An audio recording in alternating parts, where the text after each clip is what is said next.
கர்நாடகாவிற்கு வருகை தந்துள்ள பிரதமர் மோடி உடுப்பி ஸ்ரீ கிருஷ்ணா மடத்தில் சுவாமி தரிசனம் செய்து வருகிறார். அந்த காட்சிகளை பார்க்கலாம்.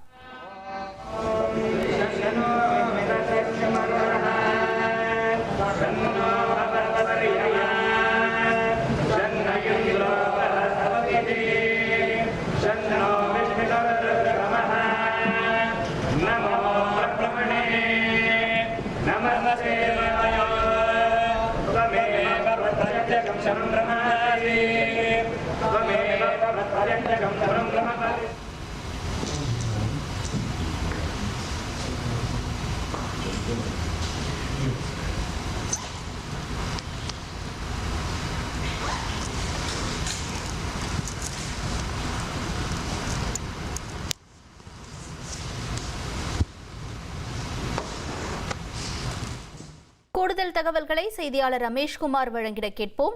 ரமேஷ்குமார், வணக்கம். பிரதமர் மோடி பங்கேற்றிருக்கக்கூடிய இந்த நிகழ்ச்சி தொடர்பான விவரங்களை பதிவு செய்யலாம். ரமேஷ்குமார், உடுப்பியில் இருக்கக்கூடிய உலக புகழ்பெற்ற கிருஷ்ணர் மடத்தில் நடைபெறக்கூடிய பல்வேறு ஆன்மீக நிகழ்ச்சியில் தற்போது பிரதமர் மோடி பங்கேற்று வருகிறார்.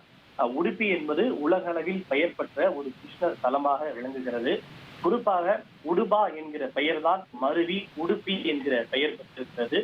உடு என்றால் நட்சத்திரம் எனவும், பா என்றால் தலைவன் என்று அர்த்தம். அதாவது இங்கே வீட்டிருக்கக்கூடிய கிருஷ்ணருக்கு நட்சத்திரங்களின் தலைவன் என்று பெயர் இருப்பதால் இது உடுப்பி கிருஷ்ணர் என்று அழைக்கப்படுகிறது. இந்த உடுப்பி கிருஷ்ணர் ஆலயத்தில் சுமார் 1,00,000 பேர் பங்கேற்று ஸ்ரீமத் பகவத்கீதையை பாராயணம் செய்ய இருக்கிறனர். இதில் ஏராளமான பக்தர்கள், ஆன்மீக துறவிகள், பொதுமக்கள் உள்ளிட்ட பலரும் பங்கேற்று 1,00,000 பேர் ஒரே நேரத்தில் இந்த ஸ்ரீமத் பகவத்கீதையை அவர்கள் பாராயணம் செய்ய உள்ளனர். குறிப்பாக இந்த உடுப்பி கிருஷ்ணர் மடம் என்பது துவைத்வ தத்துவத்தை நிறுவிய மத்வாச்சாரியார் என்பவரால் 800 ஆண்டுகளுக்கு முன்பு நிறுவப்பட்டது என்பது குறிப்பிடத்தக்கது. துவைத்வ தத்துவம் என்பது மனிதன் வேறு, இறைவன் வேறு என்பதுதான் துவைத்வ தத்துவம் என்று அழைக்கப்படுகின்றது.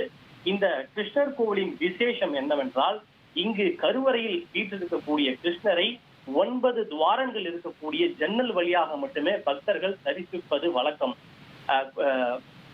இந்த ஜன்னல் வழியாகத்தான் துறவி கனகதாசர் பகவான் கிருஷ்ணரையே தரிசித்ததாக கூறப்படுகிறது.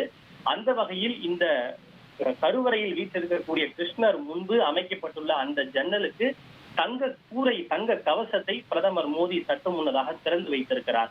இந்த 9 வாரங்கள் வழியாகத்தான் பக்தர்கள் இந்த கருவறையில் வீட்டிருக்கக்கூடிய கிருஷ்ணரை தரிசிப்பது வழக்கம். இந்த ஜன்னலுக்கு ஜனகன கிண்டி என்று அழைக்கப்படுகிறது.